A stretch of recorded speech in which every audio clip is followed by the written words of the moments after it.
जय गुरुदेव। सर्वप्रथम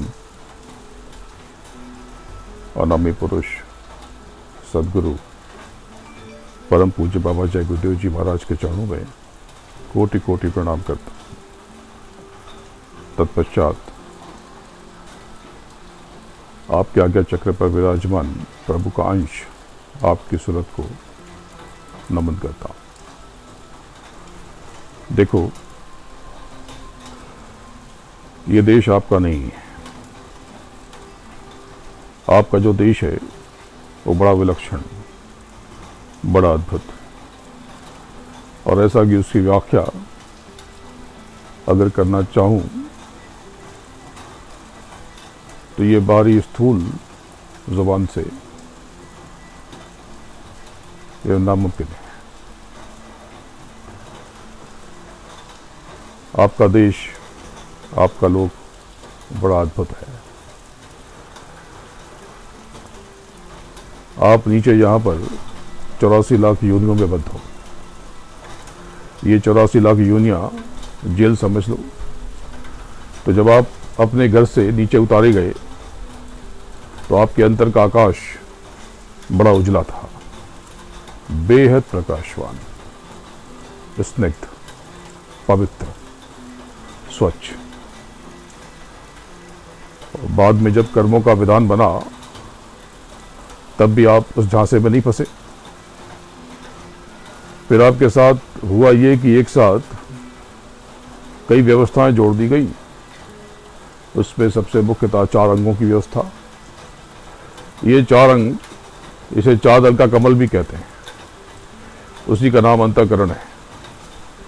यह मन, बुद्धि, चित्त और अहंकार के संयोग से निर्मित हुआ, जिसमें से मन को स्वयं शक्ति ने रचा, अविद्या माया ने। उन्होंने इसमें अपने पूरे हुनर का इस्तेमाल किया और बस आपके साथ खेल हो गया। आपके साथ खेल हो गया और आपके हाथों से शब्दों की डोर छूट गई और धीरे धीरे आपने कर्मों का बड़ा जखीरा इकट्ठा कर लिया और अंदर का आकाश मलिन हो गया। आंख बंद करने के बाद आपको जो अंधेरा दिखाई देता है वो आपकी करतूतों का आस्तानियों का अंधेरा है। आपकी करतूतों का आस्तानियों का अंधेरा है। आप जब भी साधना में बैठते हो तो भले ही आपको कुछ दिखाई पड़े न पड़े, सुनाई पड़े न पड़े, ये जो मेहनत करते हो, ये जो श्रम करते हो, ये आपके खाते में जमा हो जाता है। गुरु महाराज ने कहा कि रोज मजदूरी करो और कमाई ले लो। तो आप तो कई लोग बहुत बैठते हैं, बैठने की कोशिश करते हैं और बहुत देर तक बैठ जाते हैं कई बार। तो फिर उनको वो कमाई दिखाई क्यों नहीं देती? कभी कभी अनुभूतियां तो हुई 10-20 दिन में या आगे पीछे, लेकिन फिर भी आपको पूरा सब कुछ महसूस क्यों नहीं होता? ये ठीक है कि आंख बंद कर दी जाती है, लेकिन अंदर आनंद पसर जाता है। अनुभूति तो वो बढ़ जाती है, अनुभूति तो बढ़ जाती है। तो आप क्यों नहीं देख सकते हो? क्योंकि आपके भीतर कर्मों का मैल भरा है। आपके पुराने कर्ज निपटे नहीं, आपने नया और लाद लिया। और जब गुरु तुम्हें देने की कोशिश करता है तो तुम्हें शक होता है, संदेह होता है। याद रखना कि साधन भजन तो एक हिस्सा है। आज वेद खोल देता हूं। साधन भजन तो एक बड़ा हिस्सा है, लेकिन दूसरा बहुत प्रमुख अंग है अंतर यात्रा के लिए गुरु की दया, गुरु की मेहर। बिना उसकी मौज के, उसकी मेहर के आप नीचे के तमाम तरह के पर्दों से बाहर निकल ही नहीं सकते। ऐसे ऐसे दरवाजे, ऐसे ऐसे पर्दे, ऐसे ऐसे वज्र की बाट कि आप उससे बाहर आ ही नहीं सकते। गुरु महाराज के निर्देश पर मैंने आपसे वादा किया कि आप दक्षिणा समझकर स्वयं को नित्य 3 घंटे दे दो, तो मैं जरा सा या ज्यादा तो कुछ न कुछ दिखा दूंगा। ये मालिक ने मुझसे कहलवाया आपके लिए, पर आपको ये बात समझ नहीं आई और कई लोग तो भ्रम में पड़ गए। अरे भाई, आप इतनी जल्दी जल्दी अगर भ्रमित होते रहोगे तो आगे की यात्रा तो अभी बहुत लंबी, बहुत लंबी। अरे आप तो भूल भरम के पर्दों में बिना वहां तक पहुंचे ही उलझ गए। अपनी अंदर का पक्कापन देख लो। आप तो बिना वहां तक पहुंचे ही उलझ गए और आपको दोनों बातों में फर्क नजर आने लगा, जबकि दोनों भिन्न भिन्न बातें। मैं कहूं कि भारत की राजधानी और महाराष्ट्र की राजधानी, तो ये दो अलग अलग बातें। अगर हुजूर ने बताया कि भारत की राजधानी दिल्ली है और मैंने आपको बताया कि महाराष्ट्र की राजधानी मुंबई है, तो आप तो फेर में पड़ गए। ये क्या कह रहे हैं? हुजूर ने तो ये नहीं कहा था। अरे बात दोनों दूसरी और आप कहाँ उलझ गए? जब तक आप अपने अंदर में स्थिर न होगे, बात समझ नहीं आएगी। जो आप कमाओगे वो आपका है, वो तो आपका है ही। रोज मजदूरी करोगे और रोज पाते जाओगे। आप जो अंदर कमाई करोगे, जो रोज बैठते हो, रोज बैठोगे, ये तो कमाई आपकी है। ये तो आपकी जमा हो गई और आपके साथ ही चलेगी। लेकिन आपकी तरफ देखकर वो मालिक जो आप पर अता फरमाता है, आपको थोड़ा सा नमूना दिखाता है, वो आपने कमाया नहीं, वो तो उसकी उस रहमान की रहमत है। जो कहा गया कि आप 3 घंटे इस लॉकडाउन में बैठ के अभ्यास कर लो, खुद को स्थिर करके पूरी तड़प के साथ में, तो आपको कुछ न कुछ दिखा दिया जाएगा। ये अलग है और आपकी कमाई अलग। ऐसे भ्रमित हो गए तो आप कैसे वो रहमान की रहमत आप समझ ही नहीं पाए।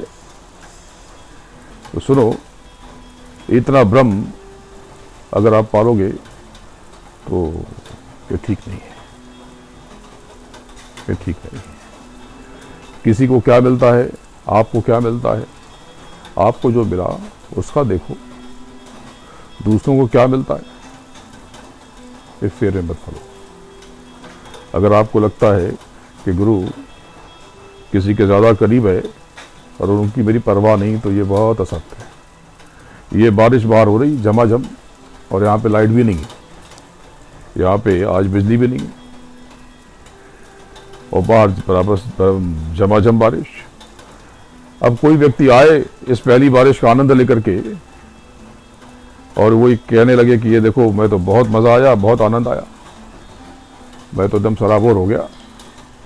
अब मैं यहाँ पर दुख करना शुरू कर दूं कि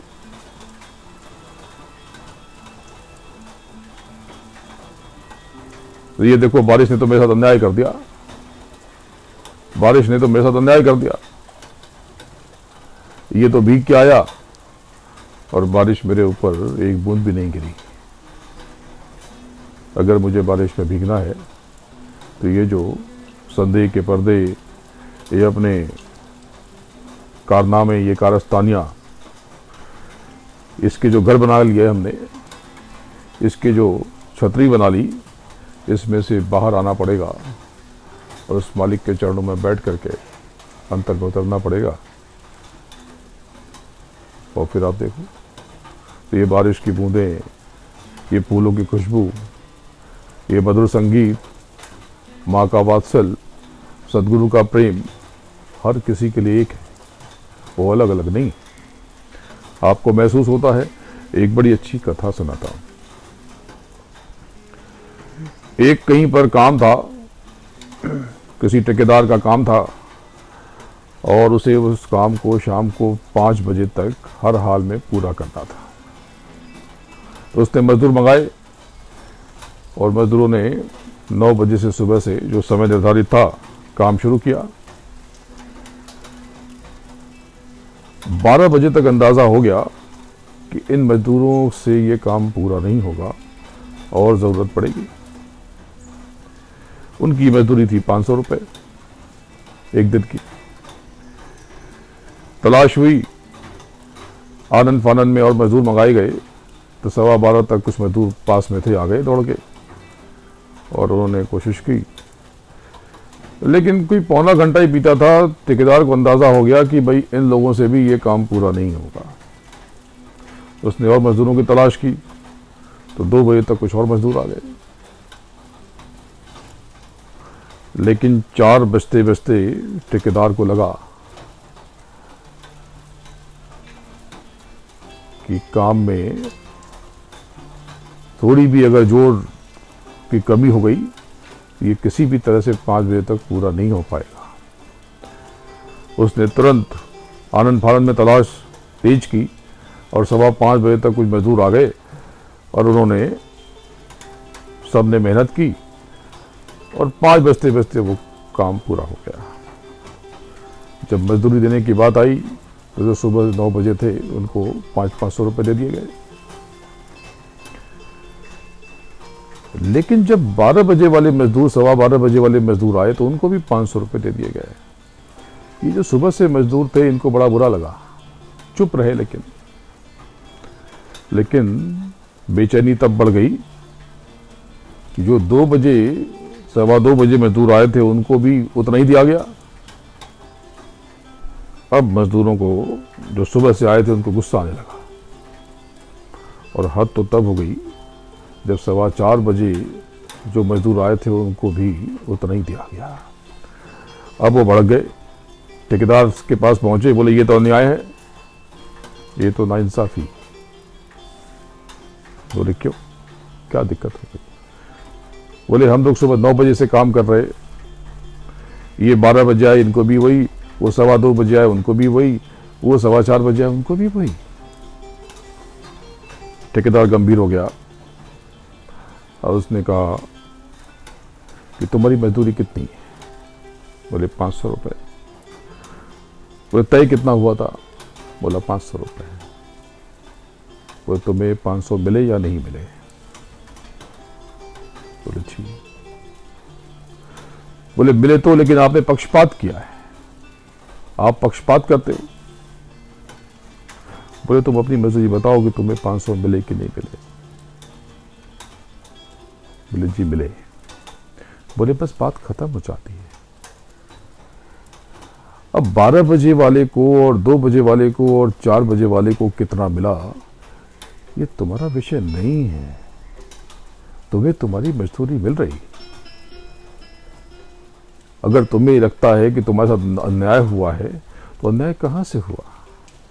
तुम्हें जितना मिलना था वो तुम्हें मिल रहा है, और बाकी अगर किसी को कुछ मिल रहा है तो ये तो उसका भाग्य है, ये तो उसका भाग्य है।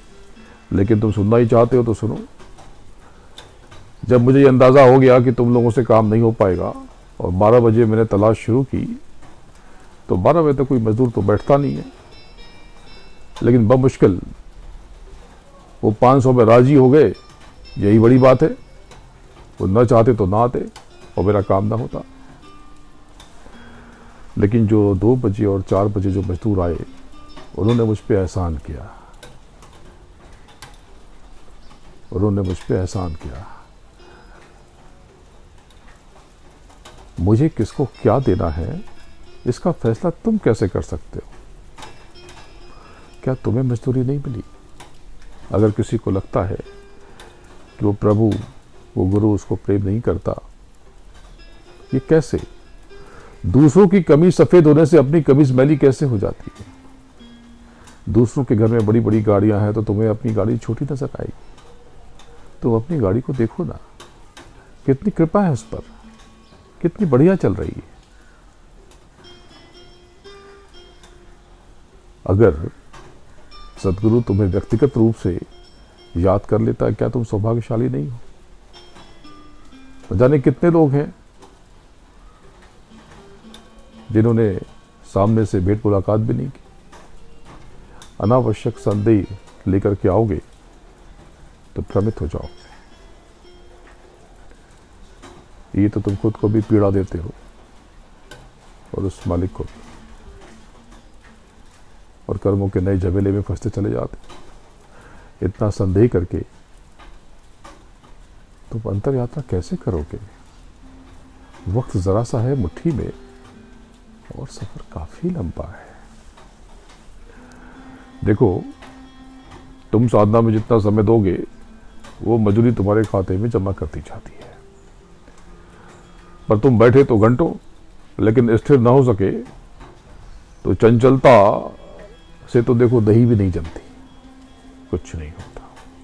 सीमेंट लगाओ, ईंट रखो और ईंट को हिलाते रहो। अब सीमेंट खराब हो जाएगी लेकिन दीवार नहीं बनेगी। तालाब में कंपन होगा, जल में कंपन होगा तो चांद का अक्ष नुमाया नहीं होगा। अस्थिरता होगी तो साधन भजन पकेगा नहीं। और उस पर यदि अगर अंतर में संदेह का तेजाब घुस जाएगा तो कमाई हो न सकेगी। एक क्षण के लिए आंख खोल देना या उस परम अनुभूति के जर्रे का साक्षी बना देना आसान काम नहीं है। इसे मामूली मत समझना। ये तुम्हारी कमाई से परे, तुम्हारी मजूरी से अलग है।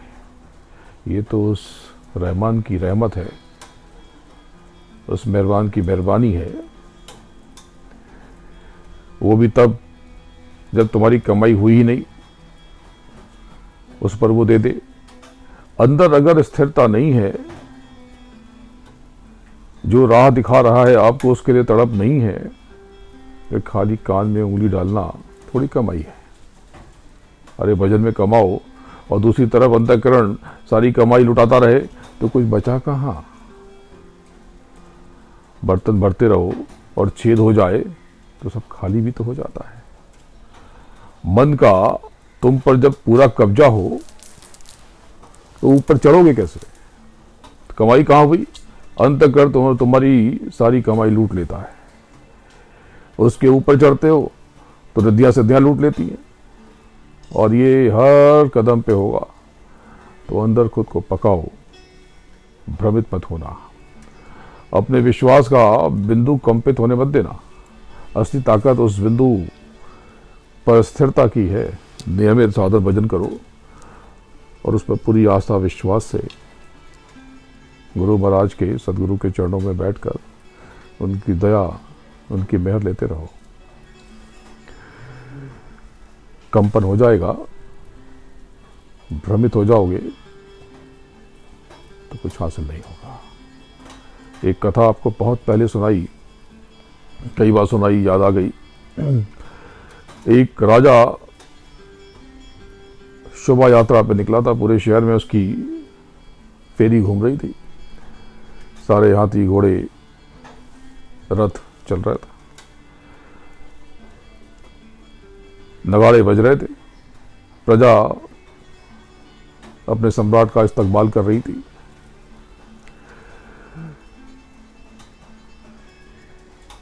उस राजा की सवारी एक जगह से गुजरी। वहां पर एक मंदिर था। वो मंदिर के चबूतरे पर एक फकीर सोया हुआ था, कृष्णकाय, दुबला पतला। उसकी नींद टूट गई। उससे गुस्सा आ गया। तमतमा के देखा कि ये राजा की सवारी जा रही, राजा हाथी पे बैठा हुआ और पूरी सेना चल रही, पूरी फौज चल रही, सारे अधिकारी चल रहे। विघ्न पड़ा, विचलित हो गया। तमतमा करके वो बाहर आया और उसने हाथी की पूंछ पकड़ ली।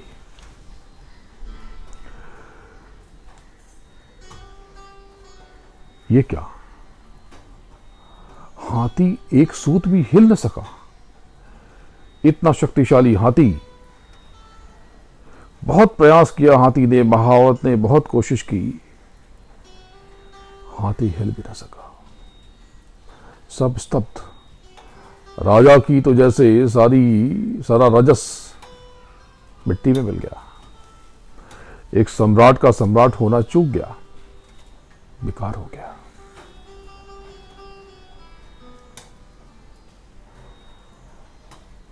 राजा बहुत सदमे में, उसे बहुत गहरा सदमा लगा। उसने यात्रा स्थगित कर दी और बुझे मन से महल में लौट आया। उसने सभा बुलाई, मंत्रणा की। किसी ने कहा उस फकीर को लाके सजा देते हैं। बोले बात ये नहीं है, सजा वजा की बात नहीं, बात को समझो। ये हुआ कैसे? एक कृष्णकाय कंकाल से फकीर ने इतने बड़े राज्य का सेहरा मिट्टी में मिला दिया। इतनी शक्ति उसके भीतर कहां से आई कि वो हाथी वहीं पर जड़ हो गया? बात को समझो, मामला बहुत गंभीर है। किसी ने सुझाया कि बहुत बड़े संत रहते हैं, उनसे मशवरा किया जाए, उनको बुलाते हैं। बोले नहीं, हम खुद चलेंगे। राजा उनके पास गया, प्रणाम किया। उन्होंने पूछा कैसे आना हुआ, बताया। बोले फिर चिंता की क्या बात है? बोले महाराज ये तो सब कुछ धूल में मिल गया, सारी राजशाही एक क्षण में खत्म हो गई। बोले कोई बात नहीं। उन्होंने कान में एक मंत्र बताया, एक उपाय बताया। राजा ने उस फकीर के पास सम्मान भेजा, आदर सत्कार से उसको फल फूल वस्त्र भिजवाए, धन भिजवाया। फकीर ने कहा कि ये क्या है? बोला ये सिर्फ आग्रह है, अगर आपकी मेहरबानी हो जाती तो बड़ा अच्छा होता। बोला मतलब? बोले ये जो मंदिर है, राजा साहब ने एक अनुरोध भिजवाया है कि अगर संभव हो तो यहाँ पे दिन में हर 2-2 घंटे पे दीप प्रज्वलित करते हैं। बोला मैं कैसे करूं, क्या करूं, मेरे पास सुविधा? बोले वो सब व्यवस्था कर दी जाएगी और रोज दीप प्रज्वलन के लिए आपको 1 स्वर्ण मुद्रा दे दी जाएगी। बोले 1 स्वर्ण मुद्रा क्यों? बोले बस राजा आपका सम्मान करना चाहते हैं, लेकिन दीपक भी जलता रहे, क्योंकि मंदिर का देवता उस पर उसकी कृपा राज्य के ऊपर बरसती रहे, तो उसका भी अपमान ना हो, तो हर 2 घंटे पर। बोले ठीक है। बोले लेकिन एक हमारी जो व्यवस्था है, राजा साहब ने तो कह दिया, लेकिन अब हमारी व्यवस्था ये है कि एक नियम हमारे यहाँ है कि उस नियम के अगर विरुद्ध कोई चला गया तो फिर वो दक्षिणा नहीं दी जाती। बोले मतलब? बोले अगर वो समय पर नहीं हुआ, जो 8 बजे का दीपक था, अगर वो 8 बजे नहीं जल पाया तो उस दिन की स्वर्ण मुद्रा आपको नहीं दी जा सकेगी, और सारे बाती, तेल, दीपक सब हम आपको भिजवा देंगे। फकीर ने सोचा, बोला कोई बात नहीं, ये तो मंदिर की पूजा है, मंदिर की सेवा है, कोई दिक्कत नहीं है। बोले ठीक है। कुछ दिनों के बाद राजा फिर संत के पास गया। बोले महाराज क्या आदेश है? बोला वो दीपक। बोले वो तो जल रहा है। बोले बहुत अच्छा, अब निकालो तुम शोभा यात्रा। कितना समय हो गया? बोला 1 महीना हो रहा है। बोले अब निकालो शोभा यात्रा। अब शोभा यात्रा निकली, वो फकीर सो रहा था। जैसे ही शोभा यात्रा निकली, फकीर की नींद फिर से टूटी। तमतमाता हुआ उठा, फिर से उसने हाथी की पूंछ पकड़ ली, लेकिन इस बार गजब हो गया। हाथी उस फकीर को घसीटता हुआ बहुत दूर तक ले गया और शोभा यात्रा निर्विघ्न संपन्न हो गई। फकीर दौड़ के वापस लौट गया, घबरा गया, ये क्या हुआ? शोभा यात्रा पूर्ण होते ही राजा संत के पास दौड़ा हुआ गया। बोला महाराज आप तो अंतर्यामी हैं, आप तो सिद्ध हैं, आप तो पहुंचे हुए हैं, आप पूरे हैं। ये क्या? बोले कुछ नहीं, कोई सिद्ध पहुंच जिससे पहचान नहीं होती, ये तो बाहर की चीजें हैं। जो भीतर जो नियम लागू होता है वही बाहर भी होता है। बोले मतलब? बोले कुछ नहीं। बोले कि तुमने और मैंने कुछ नहीं किया, मैंने सिर्फ उसकी व्यवस्था को तोड़ दिया। बोले कैसे? बोले उस फकीर की सारी शक्ति एकाग्रता थी, वो साधक था और एक बिंदु पर उसने खुद को रोक लिया था और वो दृढ़ता से उस बिंदु पर हटा रहा और वो ऊपर कमाई कर रहा था। बोले फिर? बोले बस तुमने ये बाहरी लालच पैदा कर दिया और लालच के बाद उसमें संदेह आ गए, उसमें भय आ गया। तुमने एक स्वर्ण मुद्राएं देना शुरू कर दिया, अब उसने सपने देखना शुरू कर दिया कि एक रोज एक स्वर्ण मुद्रा, तो 30 दिन में 30 स्वर्ण मुद्रा, साल में 365 स्वर्ण मुद्रा, तो मैं घर बना लूंगा, महल बना लूंगा। बोले साधना हो गई, अब थोड़ा संसार में भी रहना है तो शादी कर लूंगा, बच्चे हो जाएंगे, फिर ये हो जाएगा, वो हो जाएगा। इससे कुछ नहीं हुआ, सिर्फ उसकी एकाग्रता, एक बिंदु पर उसकी यात्रा वो नष्ट हो गई। अंतःकरण का काम यही है। जब आप चढ़ते हो तो वो आपको विघ्न पहुंचाता है, शक में डाल देता है, संदेह में डाल देता है, विचलित कर देता है। आपको लगता है कि अंदर कुछ दिखाई नहीं दे रहा, सच में कुछ है या नहीं। अरे एक बात बताओ, आपसे कोई कुछ ले रहा? क्या गुरु महाराज ने कुछ आपसे लिया?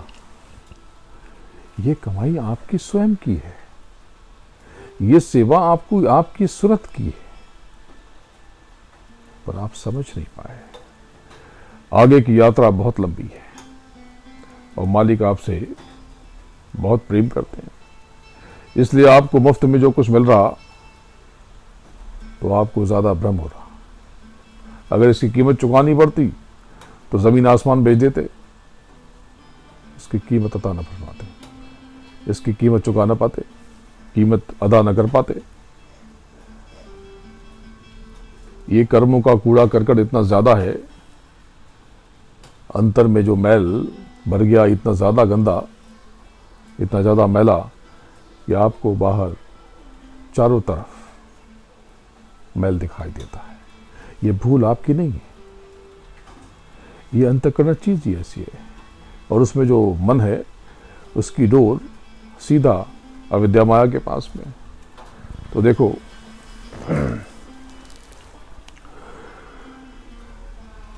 एक और कहानी सुना देता हूं, बहुत बार सुनाई है।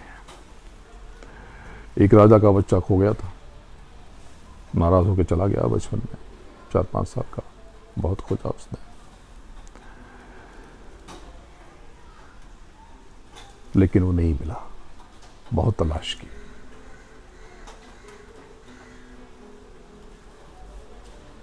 कामयाबी नहीं मिली।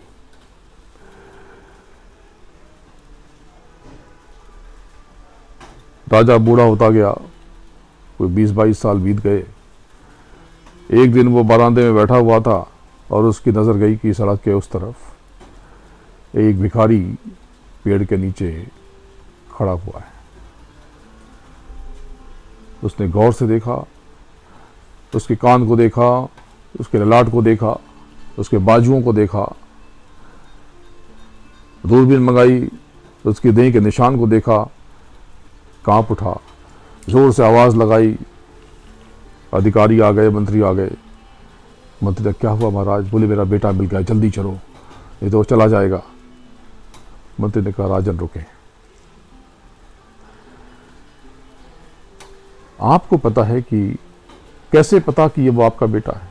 बोले कि मैं बाप हूं, मैं पिता हूं, अपने बेटे को मैं अच्छे से पहचानता हूं, उसके अंग प्रत्यंग को जानता हूं।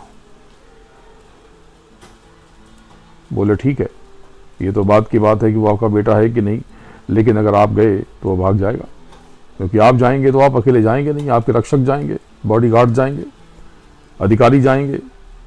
उससे लगेगा कि आपके ऊपर हमला हो रहा है, उसके ऊपर हमला हो रहा है, उसे पकड़ने की कोई चाल है। बोले फिर? बोले मुझे काम करने दीजिए। मंत्री खुद नहीं गया, एक द्वारपाल को भेजा ये कुछ खाओगे? हम लोग खाना खाने जा रहे हैं तो तुम्हें देखा। बोला हाँ। तो बहुत स्वादिष्ट खाना खिलाया। बोला कैसा था खाना? बोला बहुत अच्छा। तुम रोज़ खाते हो? बोले हाँ, हमारे यहाँ पर यहाँ महल में कर्मचारियों को खाना मिलता है, तो तुम्हें चाहिए तो तुम रोज़ आ जाओ। बोले रोज़ मुझे खाना मिलेगा? बोले हाँ, खाना तो मिलेगा, लेकिन मुफ्त में यहाँ कुछ नहीं मिलता, थोड़ा बहुत काम करना पड़ेगा। बोले क्या काम करना पड़ेगा? बोला कुछ नहीं, छोटी मोटी सफाई वफाई। कोई कह दे कि भाई ये ले आओ, ये गिलास ले आओ, ये सामान ले आओ, घास वास काट दो, मामूली काम, ज़्यादा कुछ मेहनत का काम नहीं। करोगे? बोले खाना मिलेगा तो करूँगा। बोले बिल्कुल मिल जाएगा। उसे लाके उसे थोड़ा बड़े अधिकारी से मिलाया गया। उसने कहा ठीक है। तो उसे बहुत उम्दा खाना नहीं, थोड़ा मध्यम खाना दिया गया, सादा खाना लेकिन अच्छा, गरम गरम। उसको बहुत आनंद हुआ। और वहीं पर एक छोटी सी जगह दे दी गई सोने की। 2-4 दिन के बाद उसे और काम बताया गया, घास काटने का और साफ सफाई का। धीरे धीरे उसे महल के दलान साफ करने का काम दिया गया। धीरे धीरे उसका कद और पद बढ़ने लगा। 2-3 सालों में वो मंत्री के बराबर आ गया। ज़हनियत तो थी, काबिलियत तो थी, बुद्धिमत्ता तो थी। धीरे धीरे उसका प्रमोशन करके, उसे प्रमोट करके, उसे आगे बढ़ा करके बहुत ऊपर ले आया गया। मंत्री जानता था, राजा भी जानता था, पर उसको ये बात पता नहीं थी। फिर राजा के साथ उठना बैठना, खाना पीना सब शुरू हो गया। एक दिन राजा ने बात बात में उससे ये कह दिया, तुम्हें पता है कि तुम मेरे खोए हुए बेटे हो। अब उसे झटका नहीं लगा। उसे कुछ कुछ याद तो था, उसे बहुत हैरत नहीं थी, लेकिन अगर उसे पहले बता दिया जाता तो वो भाग जाता। अगर आपको सीधा सीधा ये बता दिया जाए कि आप उस मालिक का अंश हो, उस सत्य का हिस्सा हो, उस अनामी का, उस सार का एक अंग हो, एक भाग हो, तो आपको यकीन नहीं होगा। लेकिन आपको जो साधन भजन में बिठाया जाता है, आपको अंतर में महसूस कराया जाता है, और फिर जब ऊपर के मंडलों को आप देखते हो, फिर अपने घर लौटते हो और रास्ते में जब मानसरोवर पर स्नान कर लेते हो और नीचे आने जाने की चक्कर से मुक्त हो जाते हो, तब आपको यकीन हो जाता है कि हाँ, आप अपने मालिक का अंश हो। लेकिन ये मत समझ लेना ये सिर्फ आपकी बदौलत हुआ। आप इसमें बहुत छोटा अव्यय थे। आपकी साधना बहुत छोटा हिस्सा थी। अगर साधना ही सब कुछ होती तो वज्र किवाड़ के बाहर आप निकल ही नहीं सकते थे। आप तो कहीं चिपक जाते नीचे, तीजे तिल से ऊपर न बढ़ पाते। रिद्धियां सिद्धियां नीचे ही रूट लेती हैं आपको। जाने कितने फकीर होते हैं और खुद को सिद्ध घोषित कर देते हैं, अजीब व गरीब कारनामे करने लगते हैं और मिट जाते हैं। जो सिद्ध हो जाता है, यानी सिद्धियां मिल जाती हैं, वो मिट्टी में मिल जाता है, खत्म हो जाता है। अगर आपको साधन भजन से सब कुछ मिल जाता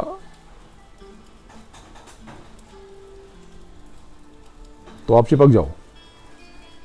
आप चिपक गए होते। साधन भजन तो बहुत ज़रूरी है, बिना उसके कुछ नहीं हो सकता। लेकिन साधन भजन से ही आप गुरु के करीब आते हो। गुरु को प्रसन्न करने का बाहरी कोई उपाय नहीं, अंतर में प्रेम और साधन भजन, यही प्रेम है। आप कोई बाहरी, जैसे बच्चे को प्यार करते हो,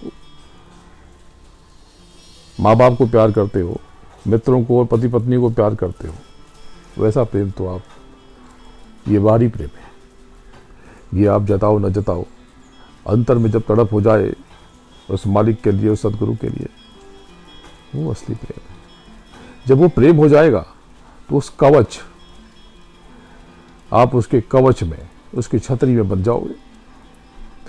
इसका मतलब ये मत समझना कि साधन भजन जरूरी नहीं है। देखो, साधन भजन और पूर्ण प्रेम, ये दोनों मिलकर के आपको गुरुमुखी बनाते हैं। गुरुमुखी का मतलब क्या कि आप बोलते हो कि मैं भजन करता हूँ और आपके भीतर संदेह उठता है, तो आप गुरुमुखी कैसे हुए? तो मनमुखी हो गए। हर चीज पे आपको प्रश्न और सवाल समझ में आता है। गुरुमुखी तो उसको कुछ पता नहीं, मालिक ने कहा ये करो तो वो कर रहा है। गुरु महाराज ने कहा टाट पहन लो तो टाट पहन लिया, परवाह नहीं की। लेकिन उसमें कुछ लोगों ने आजमाने के लिए कुछ फायदा हो जाएगा या कुछ भटक गए, उनका लक्ष्य डगमगा गया। जब उन्होंने टाट पहन लिया तो ऐसे बहुत से लोगों को बहुत महत्व मिला और उस बाहरी रंगीनियों में, बाहरी मान सम्मान में, बाहरी नफे नुकसान में अटक गए, फंस गए। अगर आप अंतर में तड़प लेकर के ऊपर चढ़ोगे, आगे बढ़ोगे, तो सब कुछ पालोगे। भ्रम क्यों करते हो? आपसे क्यों कोई कुछ मांग रहा, आपसे कोई कुछ ले रहा? किस बात का भ्रम? इस भ्रम से बाहर निकलो। आप समझ गए कि आपका भ्रम कितनी पीड़ा देता है, कितना कष्ट देता है। आप अभी भी नहीं समझ पाए तो अब इसके आगे क्या कहा जाए। जब आप ऊपर चढ़ोगे तो आपको बताया ब्रह्म के ऊपर बहुत बारीक रास्ते से गुजर के जब आप ऊपर पहुंचते हो तो ऊपर का लोक बहुत अद्वितीय, विलक्षण है, अद्भुत, अनोखा। ये राम है, ये राम है। इन्हीं को पार ब्रह्म कहा गया, पार ब्रह्म।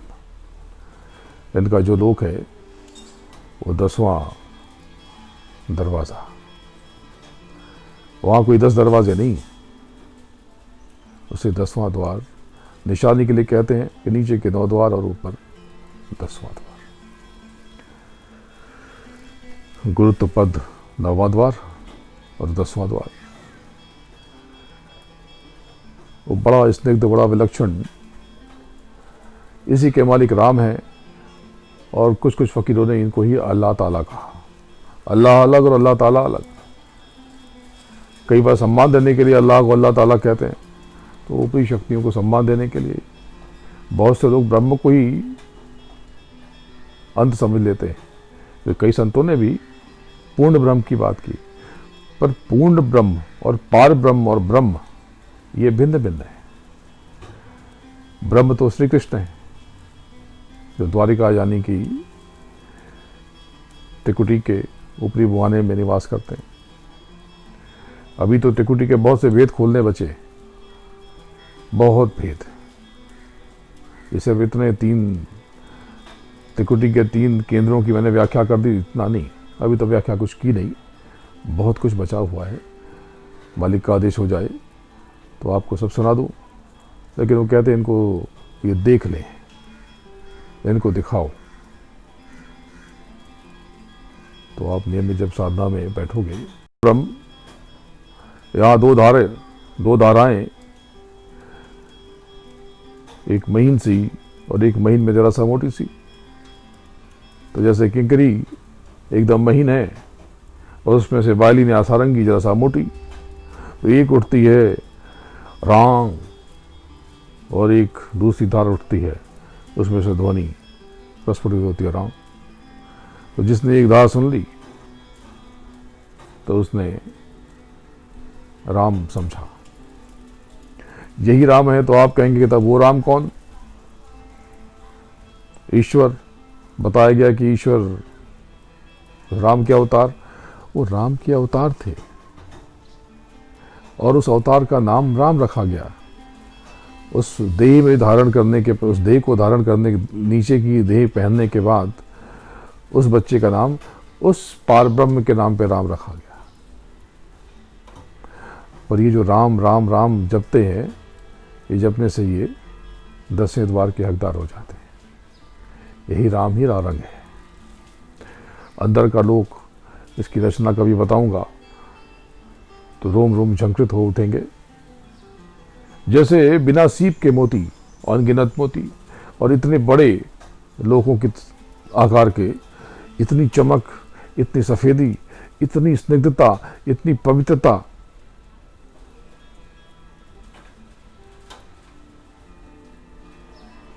बयान बहुत मुश्किल है। उसे बयां करना बेहद कठिन है। अंदर कई खंड हैं, कई खंड, और इसका एक मोती, एक जर्रा, उसमें नीचे सब आ गए। इतना विशाल, इतना विराट। और ये राम सबसे ऊपरी मुहाने पर बैठे हुए, ये पार ब्रह्म। इनसे आगे जाने के बाद ही एकादशी होती है, और रूहानियत का जो सरोवर है वहां पर ये दब तक के नीचे की सारी दें छूट जाती हैं। सब कुछ छूट जाता है, सारा मैला कुचैला, सारा सब कुछ, सब पाप, सब संताप, सब यहाँ छूट जाता है। इसकी कभी व्याख्या और ज़्यादा करूँगा, और अधिक करूँगा, फिर आपको बताऊँगा। बोलो जय गुरुदेव। तो आप सबको जो कहा गया वो करते रहे। जो सेवा कही गई, ये सेवा नियमित रूप से करते रहे, आंतरिक भी और बाहरी भी। सब कुछ सेवा से गुजर के जाएगा, और कोई भ्रम नहीं, कुछ असत्य नहीं है। जो मैंने कहा, जितना बताया, सब बड़ा पवित्र, बड़ा सच्चा, और अभी तो कुछ बताया नहीं, अभी तो कुछ बताया नहीं, बहुत कुछ बताना बाकी है।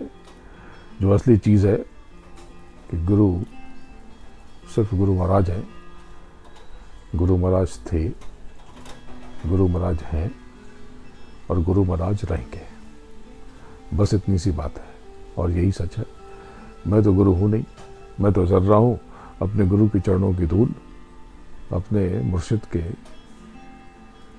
चरण कमलों की एक रज, इससे ज़्यादा कुछ भी नहीं। किसी तरह का भ्रम मत करना, क्योंकि अब आपके इस भ्रम का जवाब नहीं दूंगा। आपने बहुत पीड़ा पहुंचाई। गुरु महाराज के चरणों में कोटि कोटि प्रणाम करता हूं, और आपके आज्ञा चक्र पर विराजमान आपके सुरत यानी आपका अभिवादन करता हूं। प्रणाम। जय गुरुदेव।